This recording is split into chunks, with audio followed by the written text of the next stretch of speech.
Welcome to BD news. Hanamkonda జిల్లా పరకాల పట్టణంలోని ZPHS girls స్కూల్లో బడిబాట కార్యక్రమం నిర్వహించారు. ఈ కార్యక్రమంలో పరకాల ఎమ్మెల్యే రేవూరి ప్రకాష్ రెడ్డితో పాటు జిల్లా అడిషనల్ కలెక్టర్ రాధికా గుప్తా పాల్గొన్నారు. విద్యార్థులకు బుక్స్, యూనిఫామ్ పంపిణీ చేశారు. ఈ సందర్భంగా వారు మాట్లాడుతూ ప్రైవేట్ పాఠశాలలకు దీటుగా ప్రభుత్వ పాఠశాలలో మౌలిక వసతులు కల్పించినట్లు పేర్కొన్నారు. ముఖ్యమంత్రి రేవంత్ రెడ్డి నేతృత్వంలో ప్రభుత్వ పాఠశాలకు అత్యధిక ప్రాధాన్యత ఇస్తున్నట్లు, ఉపాధ్యాయులు, విద్యార్థుల సంఖ్యను పెంచే దిశగా బడిబాట కార్యక్రమాన్ని వినియోగించుకొని అడ్మిషన్లు పెంచాలని ఎమ్మెల్యే సూచించారు. జయశంకర్ బడిబాట కార్యక్రమంలో భాగంగా ఉచిత పాఠ్య పుస్తకాలు,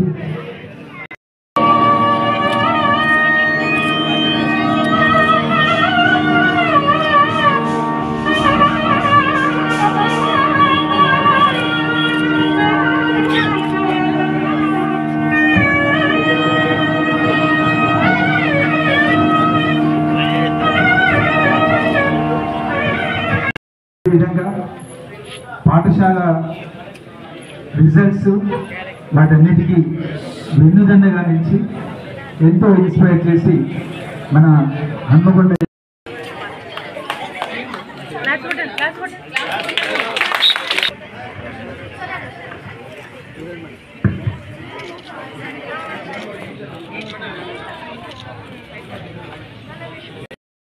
గుడ్ మార్నింగ్ అండ్ మీ అందరూ హ్యాపీగానే ఉన్నారా? మీ హాలిడేస్ అయిపోయిందా? అంటే ఎక్సైటెడ్ ఉన్నారా లేదా? ఎస్. సో ఇట్లాంటి ఇదే ఎక్సైట్మెంట్ తోటి మీరు మొత్తం 1 year కంటిన్యూ అవ్వండి. కొత్త ఇయర్ అంటే కొత్త స్టార్ట్. సో మీది మళ్ళీ ఇది ఒకటి కొత్త స్టార్ట్ లాగా ఉంది. సో బాగానే చదవండి. మీకోసం ఈరోజు టెక్స్ట్ బుక్ కావచ్చు, మన నోట్బుక్ కావచ్చు, మన బట్టి డ్రెస్ కావచ్చు, అది అంతా మీకు ఈరోజు మన ఎమ్మెల్యే సార్ అయితే ఇస్తారు. అండ్ ఈ సార్లో మనం ఏం ట్రై చేస్తామంటే ముందుగా స్టార్ట్ నుండి మొత్తం సంవత్సరం అయితే మీ మీద ఫోకస్ పెట్టి ప్రతి ఒక్క నెల ఒక రివ్యూ లాగా తీసుకుంటాం. సో మీ లెర్నింగ్ లెవెల్స్ ఎలా ఉంది, మీరు అసలు చదువుతున్నారా లేదా, మీరు ప్రతిరోజు ఇంటి నుంచి స్కూల్కి వస్తున్నారా, ఆర్ మధ్యలో ఇటు తిరిగిపోతున్నారా, అట్లాంటివి మేము మొత్తం మానిటర్ చేస్తాము. అండ్ ఒకటి హ్యాపీగా రావాల్సిన విషయం ఏంటంటే మీ స్కూల్ నుండి చాలా బాగా రిజల్ట్స్ లాస్ట్ టైం వచ్చింది. So I congratulate all the school teachers and head master.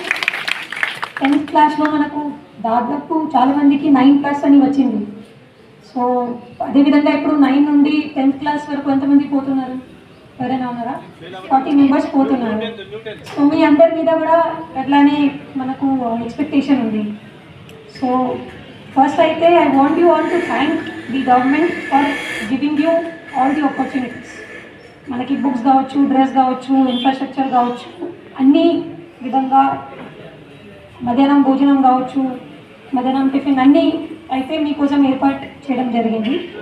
So ప్రతిరోజు మీరు మీ టీచర్స్ కావచ్చు, మీ స్కూల్ కావచ్చు, అందరికీ థ్యాంక్స్ చెప్పి అదే ఎక్సైట్మెంట్తో పాటు, అదే ఎనర్జీతో పాటు యూ హ్యావ్ టు స్టడీ.